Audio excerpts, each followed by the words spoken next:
โอกาสซากะละวะบวกกบในวงพวงดังวงแก่ความคำคือในหลังน้องใจขยันติดตั้งเจ้านางให้ลงเชลวงจอยตัวเอา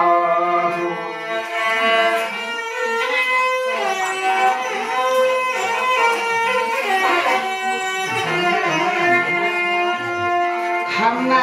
เมื่อนั่งงานสร้างไปบอกเพียที่ในวัวต่ออย่าให้เธอดีเอาเงายามเมื่อกินขึ้นเมืองเจ้าตาหน้าเหียบมาเที่ยงเฮือนดังมามวน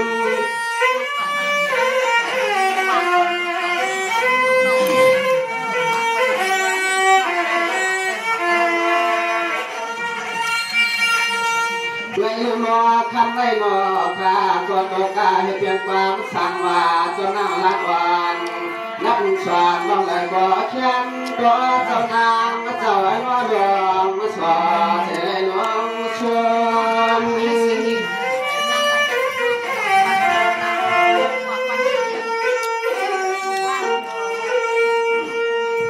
ในยาเกียเฮือนหน้าตั้งบวชนาปีในเขียนปีในเงินในอ้อในละน้องใจขยันอาคังอาลังเจ้านางสวยดีวังดวงน้องอ้อเจ้าเปียวกามยังปันเจ้าตาหน้าเขา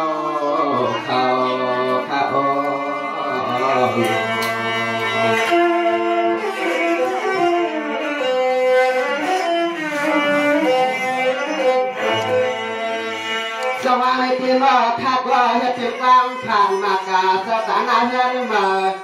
ใจอย่าให้เพียงกู้ชั่วอโลตวนก็อย่าให้เรื่องก็อย่าให้วันเจ้านานบวนกูจึงขาในเลย้อนห้องขนาดน้องใจ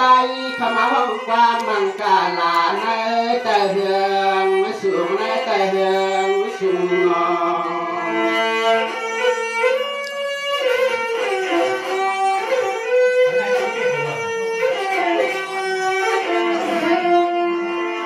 อวยานบ่หลั่นน้องใจขยันผิดฟังเจ้านางเจ้าหน้าเรื่องในปีในวันไหนคือแม่เขียนจอยเรื่องมาหลงความจอยยกฝันขอความทางลำพันสวย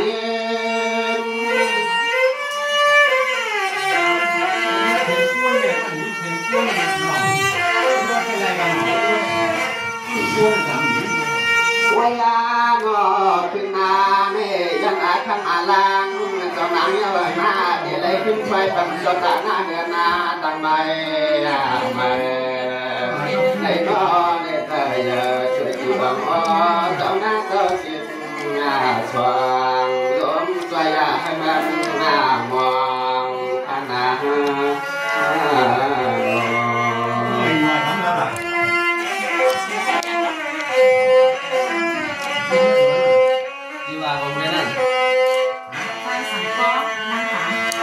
จังหวะไอ้เจ็บปนันก็ว่าเจ้าตาหน้าเฮือนใหม่หน้าพี่สั่งไม่ก็นางจาม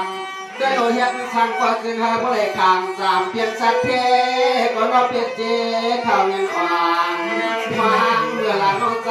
ข้ามาดอมเอาแค่ร่างเรียกกลับมาดวงชัวกันใน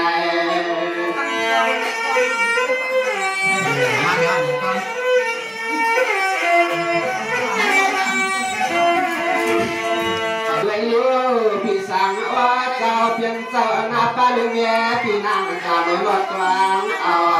เพื่อนมาตั้งพวงในพี่ในอย่าให้มันเอาอันนี้ขนาดน้องใจก่อนเดี๋ยวลงความขาดชัวแกไม่ปันที่หอเฮือน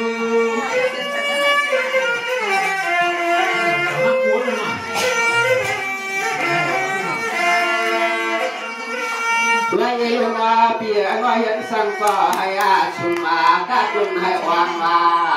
กาฝาวังให้มันจังนี้เล็กทันหน้าพี่หน้ากาปัจจันก็อย่าให้ญาเทียงเพียนใส่เปียความเต้า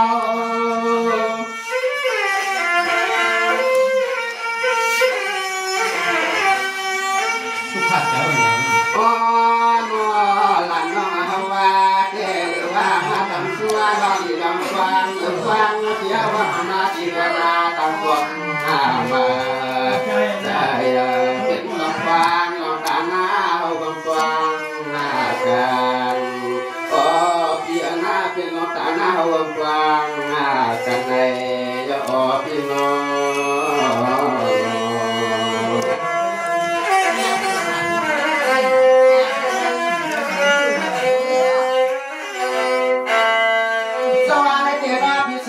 มีนางสามหน้าเอาในมือนักข่าวต่างสลางปีปานหน้าต่างผ่านไก่ตัว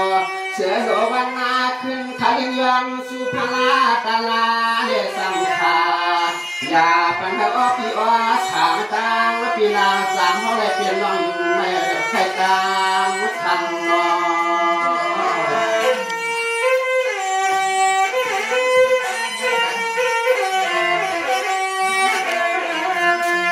เอาในการนาเอาในการนาเพีย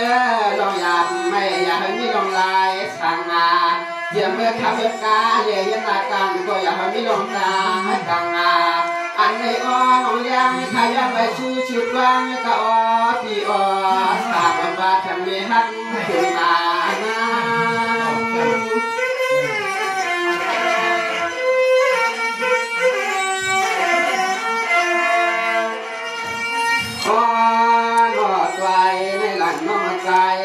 ช่วยปัญญาฟ้าก็เปลี่ยนปีเปลี่ยนหน้าเลี้ยตั้งปีน้องมานำสวยาก็ช่วยผัวจึงสา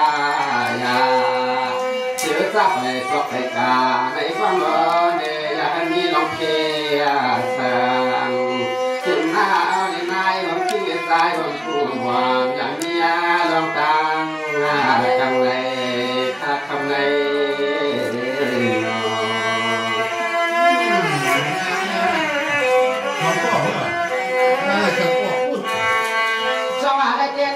เปลี่ยนป่าเขาหน้าเขาอายเขาลุงเขาตั้งเจอข้างหน้าเจอลูกก็เลยก็ไปอย่างกลางเมื่อคนนั้นก็คันให้เปลี่ยนกลางเชื่อผีปาน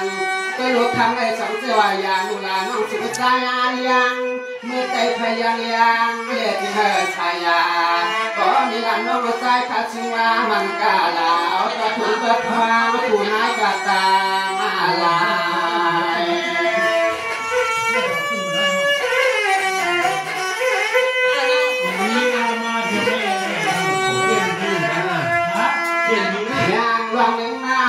เสียงสวยปีห้าอิงไม่อ้อตาตาเสียงหลวงเอ๋ยกอดว่าไม่ตามเอ๋ยขาย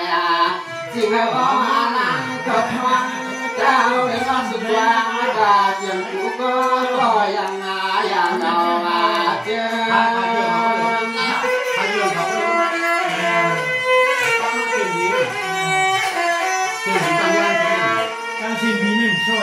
โอ้ยาโนสังวายังจีเมืองนาจียาตาเจรุลางหงตังเจ้าโพเลตั้งมึงเวียเข้ามาจีเมืองนาตั้งไม่มาอันเวลาน้องใจขาดสู้ใส่เอาตะตุกตะทวางผู้ร้ายหน้าขึ้นมาเขาทำเมื่อโผเมื่อหุ่นเมื่อเกี่ยวเมื่อหุ่นเมื่อโนข้างหน้าปัดเจ้าเนี่ยหุ่นแดงเนี่ยข้างหัวก้างเนี่ยหาเที่ยวเนี่ยฮันไว้พุ่งไว้ในหลังน้องใจเขาก็เด็กจะทำมาแย่มาไฟฟ้า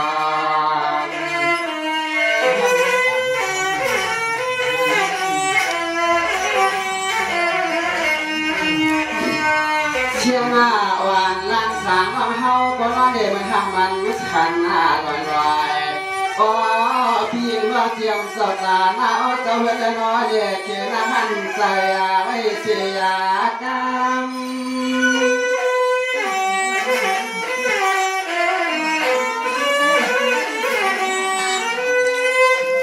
เป็นลูกคนนั้นขาดเดียชาเสียตั้งงาหวันโยเชฟังปัญญาลงออกปัญเชกันโนถึงพวกไอ้เบ้ถ้าเป็นที่เชื่อใจยอมมันโนตั้งยาเดียชาหลังตาผู้มาช่วยให้นอนเดตั้งรับมาห้องกลางก่อนมันทางทำร้อนน้องใจขาดเดียชาขึ้นมาก่อน